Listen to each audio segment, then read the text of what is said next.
झीलपुर गांव केशवनगर राज्य का एक रहस्यमय हिस्सा था। यहाँ की झील हर अमावस की काली रात को सफ़ेद किरणों से जगमगाती थी और लोगों का विश्वास था कि अमावस की रात झील के पास कोई जाता है तो वो कभी लौटकर नहीं आता। एक रात राजा विक्रम के छोटे भाई राजा विक्रांत ने झील के पास रुकने का फैसला किया, जबकि उसके सैनिक डर के कारण उसे रोकने की कोशिश कर रहे थे। महाराज महाराज महाराज, कृपा करके हमारी एक बात मान लीजिए। ये झीलपुर है महाराज, और आज देखिए ना, अमावस की रात है। यहाँ ठहरना उचित नहीं है महाराज, कृपया करके हमारी बात मान लीजिए।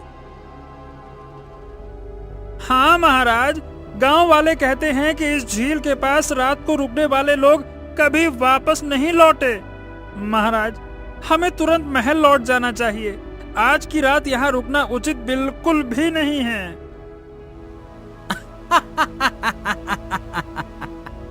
हरा क्या बकवास करते हो?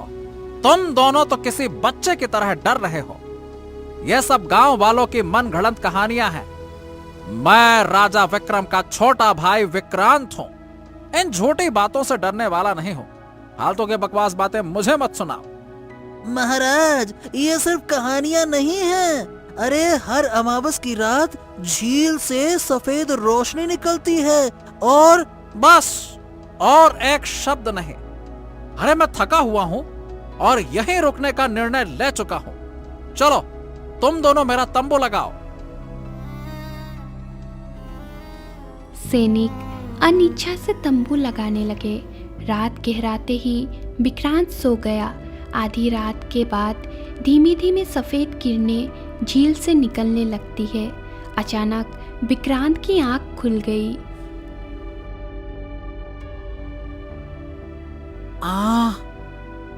ये रोशनी इतनी चमकदार, क्या मैं सपना देख रहा हूं? तभी विक्रांत की नजर झील के पास चली गई। झील के किनारे एक सुंदर कन्या बैठी हुई थी। उसके लंबे बाल हवा में लहरा रहे थे। ये कौन है? बाप रे, इतनी सुंदर स्त्री इस जंगल में। वो धीरे धीरे झील की ओर बढ़ गया।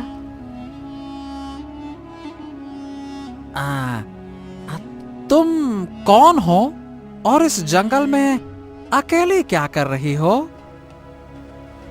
तभी वो सुंदर कन्या मुस्कुराते हुए झील में उतरने लगी। तभी झील सफेद रंग की किरणों से जगमगा उठी।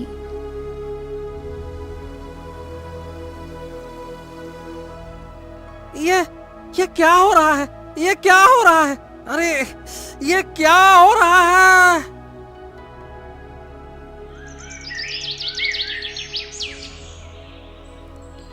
अगली सुबह सैनिक विक्रांत को तंबू में ना पाकर घबरा गए। वह विक्रांत को ढूंढने लगे, लेकिन उन्हें केवल विक्रांत की तलवार झील के किनारे पड़ी मिली। सैनिक सहमे हुए महल लौट आए और राजा विक्रम से बोले, महाराज महाराज महाराज, हमें क्षमा करें महाराज। हम आपके भाई राजा विक्रांत को नहीं बचा सके। विस्तार से बताओ, आखिर क्या हुआ? मेरा भाई विक्रांत कहाँ है? महाराज, हमने उन्हें आखिरी बार झील के पास देखा था।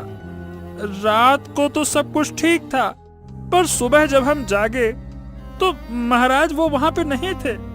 उनके अलावा उनकी तलवार झील के किनारे पड़ी मिली। हाँ, तुम दोनों सोते रहे और मेरे भाई का भी पता नहीं चला। आखिरकार रात में ऐसा क्या हो गया? तभी दरबार में झीलपुर गांव का मुखिया आ पहुंचा। महाराज की जय हो, जय हो। मुझे क्षमा करें महाराज, लेकिन मुझे लगता है कि आपके भाई के गायब होने का कारण मैं जानता हूँ। तो जल्दी से बताओ मुखिया, तुमने क्या देखा? महाराज, कल रात मैं अपने गांव लौट रहा था तो रास्ते में रात हो गई और झील के पास मैंने रुककर आराम करने का सोचा। तभी मैंने देखा कि झील सफेद रोशनी से चमकने लगी। अच्छा, आगे कहो मुखिया, फिर क्या हुआ? मैंने अपनी आंखों से देखा महाराज, एक सुंदर कन्या झील के पास खड़ी थी। आपके छोटे भाई राजा विक्रांत उसके पास खड़े थे। वो कन्या बेहद रहस्यमयी थी और उसकी मुस्कान, बाप रे बाप, डरावनी। अचानक से झील से तेज रोशनी निकली और उस रोशनी के साथ वो कन्या और आपके भाई दोनों गायब हो गए। गायब? अरे तो तुमने उन्हें जाते हुए देखा? हाँ महाराज, मैंने यही देखा। मैं डर के मारे वहां से भाग आया। इतना बोलकर मुखिया दरबार से चला गया। ये आखिरकार हो क्या सकता है? मेरा भाई, झील, सफेद रोशनी और वो रहस्यमयी कन्या। राजा विक्रम दरबार छोड़कर अपनी पत्नी के कक्ष में चला गया। क्या हुआ महाराज? आपका चेहरा इतना परेशान क्यों है? रुक्मणी, विक्रांत, मेरा भाई, वो झील के पास रहस्यमयी तरीके से गायब हो गया। झीलपुर का मुखिया कह रहा है कि उसने विक्रांत को एक सुंदर कन्या के साथ देखा था और फिर दोनों सफेद रोशनी में गायब हो गए। ये क्या बात हुई? ये तो बहुत अजीब और डरावना है। क्या यह सच हो सकता है? अरे मैं खुद नहीं समझ पा रहा हूं। झील की ये कहानियां, क्या सच में कोई रहस्य छुपा है क्या? महाराज, मुझे याद है हमारे राज्य की उत्तर दिशा में एक तपस्वी साधु महाराज रहते हैं। वो बहुत ज्ञानी और दिव्य पुरुष है। आप उनसे मिलकर इस रहस्य का समाधान पूछ सकते हैं। साधु महाराज? तुम सही कह रही हो रुक्मणी। शायद वही हमारी मदद कर सकते हैं। मैं कल सुबह ही उनसे मिलने जाऊंगा। मैं भी प्रार्थना करूंगी कि साधु महाराज इस रहस्य को सुलझाने में हमारी मदद करें।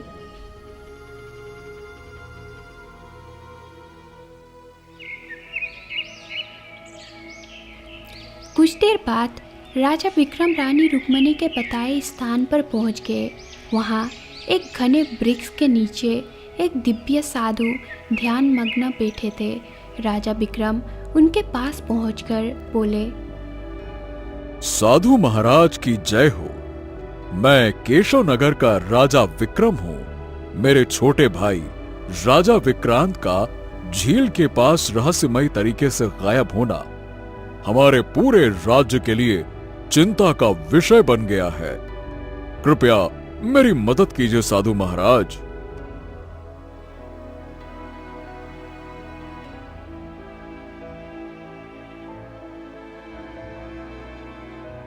हे राजन, मैं सब कुछ सुन चुका हूं। तुम्हारे भाई का गायब होना कोई साधारण घटना नहीं है। झील की सफेद किरणें और अमावस्या की रात का संबंध एक पुरानी रहस्यमयी शक्ति से है। शक्ति? अब कौन सी शक्ति महाराज? क्या आप झील के रहस्य को जानते हैं? उस झील में एक नागिन रहती है। वो नागिन अपने नाग मणि के कारण हर अमावस्या की रात को झील को जगमगा देती है सफेद रोशनी से। वही नागिन तुम्हारे भाई को झील के भीतर खींच ले गई है। नागिन, नागमणि? महाराज ये कैसे संभव कैसे है ये संभव है राजन। झील के लोग जिसे जादू समझते हैं वो नागमणि की शक्ति है। तुम्हारे भाई ने उस नागिन को देखा होगा और नागिन ने उसे अपने मणि की रक्षा के लिए झील में खींच लिया। महाराज, मैं अपने भाई को बचाना चाहता हूं। मुझे बताइए कि मैं क्या कर सकता हूं। मैं सब कुछ करूंगा।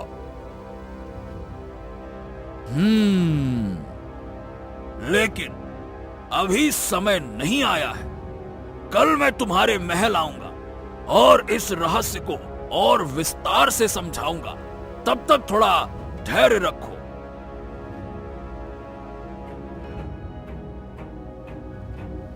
राजा विक्रम वापस महल लौट गया।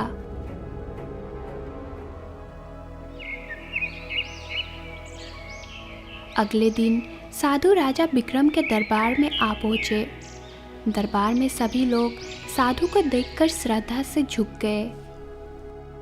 राजन, तुम्हारे भाई को बचाने का एक ही मार्ग है, परंतु ये मार्ग अत्यंत कठिन और खतरों से भरा हुआ है। महाराज, मैं अपने भाई को बचाने के लिए किसी भी खतरे का सामना कर सकता हूं। आप तो मुझे बताइए कि क्या करना होगा मुझे। झील के भीतर नागिन का निवास है। वहां जाने के लिए एक ऐसे व्यक्ति की आवश्यकता है जिसका मन सोने की तरह शुद्ध हो। एक ऐसा व्यक्ति जो लालच क्या होता है ये जानता ही ना हो और जिसकी वीरता अपार हो। ऐसा व्यक्ति? साधु महाराज, हमारे राज्य में ऐसा व्यक्ति मिलना तो बहुत कठिन होगा। हाँ, कठिन अवश्य है, पर असंभव नहीं है। झीलपुर में ही तुम्हें ऐसा व्यक्ति मिल सकता है।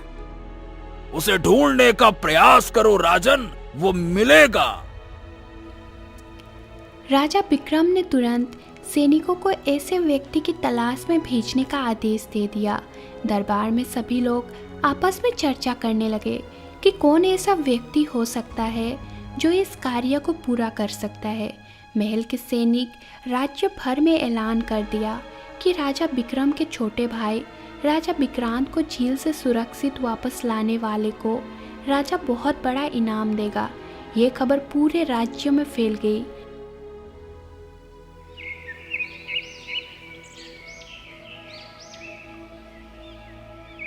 अर्जुन नाम का एक सामान्य किसान दरबार में आकर राजा विक्रम से बोला, महाराज, मैं अर्जुन हूं। मैं झील से आपके भाई को वापस लाने की कोशिश करना चाहता हूं, लेकिन मैं इनाम की लालसा में यहां पे नहीं आया हूं। यह कार्य मैं केवल और केवल आपके परिवार और राज्य के हित में करूंगा। वाह वाह वाह! अर्जुन, तुम्हारी निस्वार्थ भावना देखकर मुझे अत्यंत प्रसन्नता हुई। तुम्हारी सहायता से शायद हम इस रहस्य का समाधान कर सकें। ये वही व्यक्ति है जिसकी हमें तलाश थी। इसका मन सोने की तरह शुद्ध है। ये हमारे कार्य को पूरा कर सकता है। अब साधु महाराज, यदि आप कहते हैं तो मुझे विश्वास है कि अर्जुन इस कार्य को अवश्य पूरा करेगा। राजन, इसे मेरे साथ झील तक चलने का आदेश दीजिए। वहीं मैं इसे इसके कार्य की पूरी विधि समझाऊंगा। कुछ देर बाद अर्जुन और साधु झील के किनारे पहुंच गए।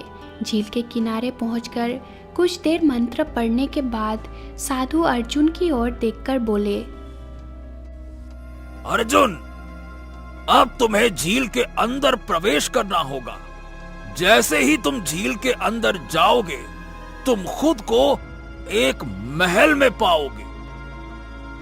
महाराज, वो महल कैसा होगा और वहां मुझे क्या करना होगा?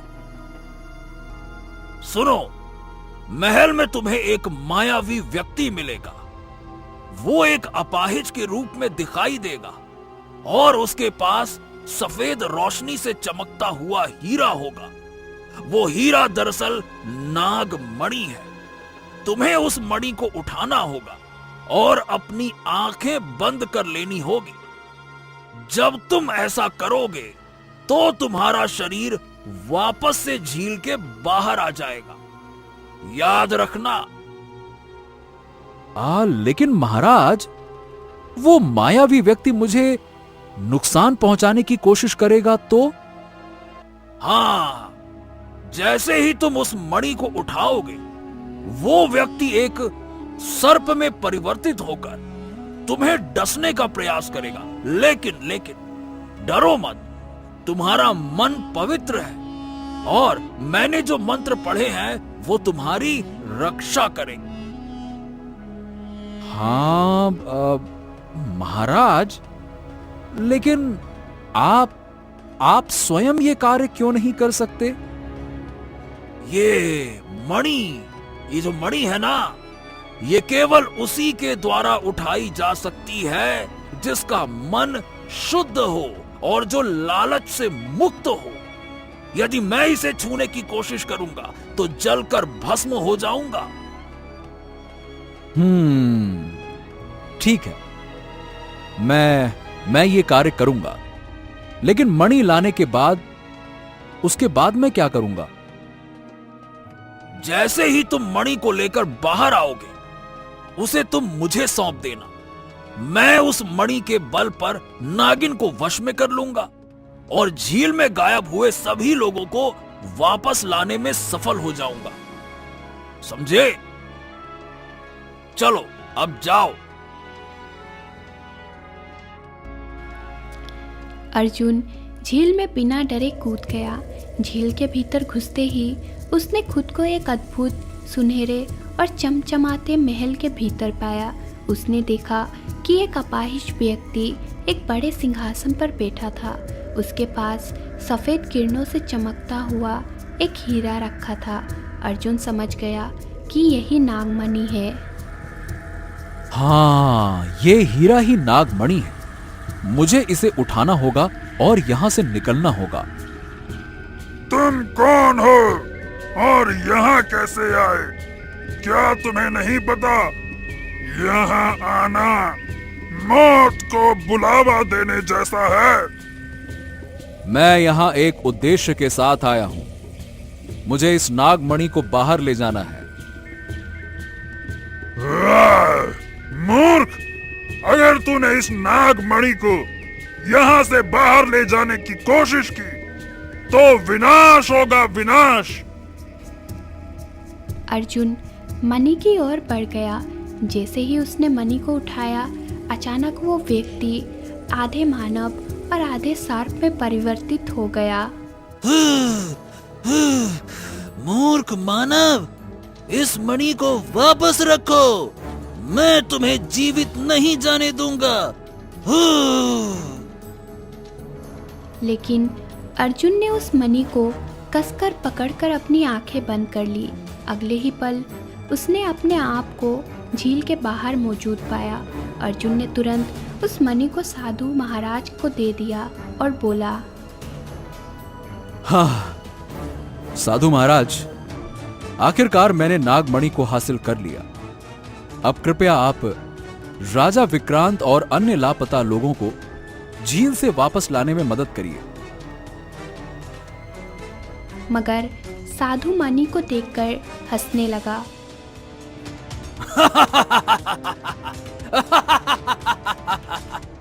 अरे मूर्ख अर्जुन, तुम्हें नहीं पता कि मैंने ये सारा नाटक केवल इस मणि को हासिल करने के लिए रचा था। इस मणि की ताकत अपार है, अपार ताकत है। अब मैं इसका उपयोग अपने उद्देश्य, नालायक कहीं के हट। साधु महाराज, आप क्या कह रहे हैं? ये सब तो राजा विक्रांत और झील में लापता लोगों को बचाने के लिए था ना?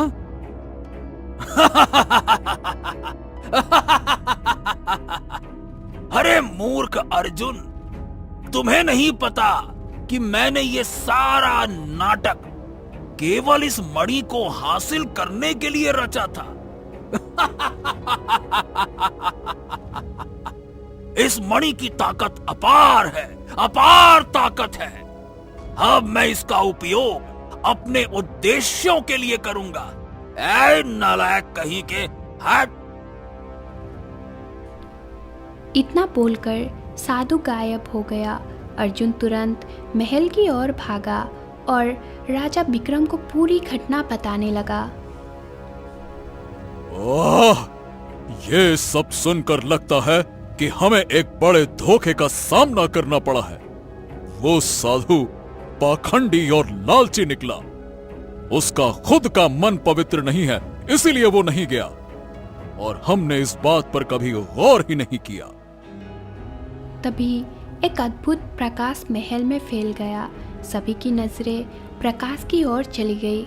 अचानक वहां एक सुंदर स्त्री प्रकट हो गई। हे राजन, वो साधु कोई साधु नहीं था, वो एक पाखंडी और लालची व्यक्ति था। उसने इस मणि को पाने के लिए यह सारा खेल रचा। केवल एक शुद्ध हृदय वाला व्यक्ति ही इस मणि को बाहर ला सकता था और उसने अर्जुन का उपयोग किया। लेकिन तुम कौन हो, और इस झील, मेरे भाई और नागमणि का क्या रहस्य है? कृपया हमें सच बताओ। राजन, मैं एक इच्छाधारी नागिन हूँ। वो मणि मेरे पति की धरोहर है और हमारी शक्ति का आधार। लेकिन दुर्भाग्यवश इस मणि को पाने की लालसा ने कई लोगों को अधर्म के मार्ग पर ला खड़ा किया है। ओ, तो तुम वही नागिन हो जिसकी मणि अर्जुन ने साधु को दी। लेकिन ये सब क्या है, और मेरा भाई विक्रांत कहाँ है? राजन, तुम्हारे भाई को मैंने नहीं बल्कि उस पाखंडी साधु ने गायब किया है। ये वही साधु है जो बरसों से उस झील से मणि को लेकर षड्यंत्र रच रहा है। झील के पास जितने भी मनुष्य अब तक गायब हुए हैं, वो सब उसी साधु की कुटिल चालों का शिकार हुए हैं। लेकिन क्यों? साधु को मणि की इतनी लालसा क्यों थी? क्योंकि ये नागमणि चमत्कारी है, इसकी शक्ति अपार है। ये हर अमावस की रात इतनी ऊर्जा उत्पन्न करती है कि उससे अमरता प्राप्त की जा सकती है। लेकिन इसके लिए सैकड़ों निर्दोष लोगों की बलि देनी होती है। ये तो अधर्म है। साधु ने कई बार इसे पाने की कोशिश की, लेकिन असफल रहा। अंततः उसने मेरे पति पर कुटिल जादू से हमला कर दिया, जिससे वो हमेशा के लिए अपाहिज हो गए। मैं अकेले अपनी मणि की रक्षा करती रही, लेकिन अब जब अर्जुन ने इसे साधु को सौंप दिया है, तो वो इसका उपयोग सैकड़ों मासूमों की बलि देकर अमर बनने के लिए करेगा। ये तो भयंकर अनर्थ हो गया। लेकिन तुमने पहले क्यों नहीं बताया कि ये साधु ऐसा षड्यंत्र रच रहा है? मैंने कोशिश की थी राजन। झील के आसपास अमावस की रात का डर फैलाकर मैंने लोगों को दूर रखा, लेकिन वो साधु इतना धूर्त थे कि उसने तुम्हारे भाई और अन्य निर्दोषों को अपना जादू से फंसा लिया। वो पाखंडी साधु अक्सर एक सुंदर स्त्री का भेष बनाकर हर अमावस की रात झील के पास खड़ा हो जाता है और भटकते हुए यात्री सम्मोहित अवस्था में सुंदर स्त्री के पास चले जाते हैं और वो साधु उन्हें फंसाकर कैद कर लेता है। हाँ, ये सब मेरी ही गलती है। मुझे समझना चाहिए था कि वो साधु झूठा था, नहीं तो वो खुद नहीं चला जाता। मैं उसकी चालों का शिकार हो गया। नहीं अर्जुन, तुमने जो किया वो तुम्हारे शुद्ध हृदय और निडरता का प्रमाण है। साधु ने तुम्हारी पवित्रता का उपयोग किया। तो अब हमें क्या करना चाहिए? उस पाखंडी को रोकने और अपने भाई को बचाने के लिए हमें क्या करना होगा? हमें तुरंत उस साधु का पीछा करना होगा। वो इस समय एक गुफा में बलि की तैयारी कर रहा होगा। मैं तुम्हें वहाँ ले जा सकती हूँ, लेकिन ध्यान रखना वो बहुत शक्तिशाली है। मैं अपने भाई और राज्य के लोगों को बचाने के लिए किसी भी हद तक जाऊंगा। अर्जुन, तुम मेरे साथ चलोगे? हाँ महाराज, ये मेरा कर्तव्य है। ठीक है, चलो, समय बहुत कम है। नागिन ने अपने जादू का प्रयोग किया और चारों तरफ काला धुआं फैल गया। जब काला धुआं वहां से गायब हुआ तो नागिन, राजा और अर्जुन वहां से गायब हो चुके थे। दूसरी तरफ गुफा के भीतर एक चाबूतरे पर पाखंडी साधु बैठा हुआ था। उसके सामने नागमणि रखी हुई थी जो सफ़ेद किरणों से चमक रही थी। साधु मंत्र पढ़ रहा था। गुफा के कोने में राजा विक्रम का भाई विक्रांत और अन्य बंधक रस्सियों से जकड़े हुए थे। अचानक वहाँ पे काला धुआं फैल गया और राजा विक्रम, अर्जुन और इच्छाधारी नागिन वहाँ पर प्रकट हो गए। हाँ, अरे तुम लोग यहाँ कैसे आ गए? खासकर तुम अर्जुन, नागमणि को मेरे पास लाने वाला अब मेरा ही अंत करने आ गया है? पाखंडी साधु, तुम्हारे पापों का अंत अब निकट है। मेरी प्रजा और मेरे भाई को कष्ट देने का तुम्हें दंड मिलेगा। अरे ओ मूर्ख राजन, तुम्हें क्या लगता है कि ये इच्छाधारी नागिन ये मुझे रोक लेगी? अरे इस नागमणि पर अब मेरा अधिकार है, मेरी शक्ति के सामने तुम सब कुछ नहीं कर सकते। तुम सब मामूली कीड़े मकोड़े हो, मैं मसल के रख दूंगा। पाखंडी, तुम भले ही इस मणि को अपने पास रखे हुए हो, लेकिन इस पर तुम्हारा अधिकार कभी नहीं हो सकता। ये नागमणि केवल उसी की आदेश मानती है जिसका हृदय सोने की तरह शुद्ध हो। अर्जुन, अब समय आ गया है कि तुम इसे अपने हाथों में लो। लेकिन मैं इसे कैसे अपने हाथों में ले सकता हूं?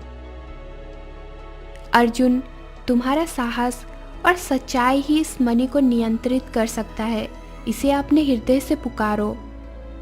अर्जुन नागमणि को देखकर बोला, अगर ये मणि वास्तव में सच्चाई का प्रतीक है तो मैं इसे अपने पास आने का आदेश देता हूं।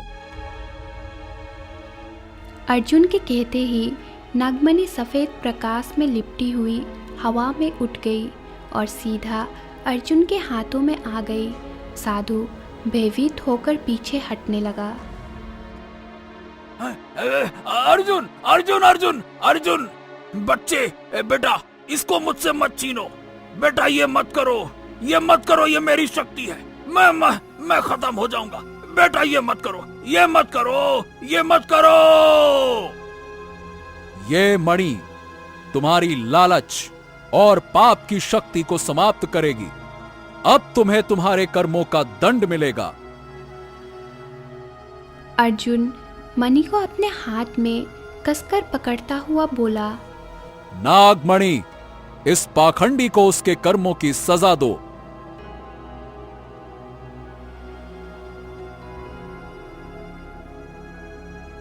नागमणि अचानक आग जैसा ऊर्जा छोड़ने लगी।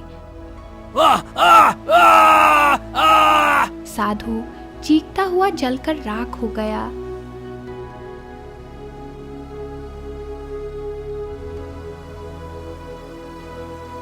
अर्जुन, तुमने असंभव को संभव कर दिखाया। शाबाश! ये मणि अब सुरक्षित हाथों में है। इच्छाधारी नागिन ने मुस्कुराते हुए मणि को अर्जुन से ले ली। अर्जुन, तुम्हारा साहस और निस्वार्थ भाव ने आज झीलपुर को एक नई शुरुआत देगी। ये मणि अब सही स्थान पर वापस जाएगी। भैया, ये सब अर्जुन और नागिन की मदद से ही संभव हुआ है। हाँ सचमुच अर्जुन का साहस और नागिन की सच्चाई ने आज इस झील के रहस्य को ही सुलझा दिया है।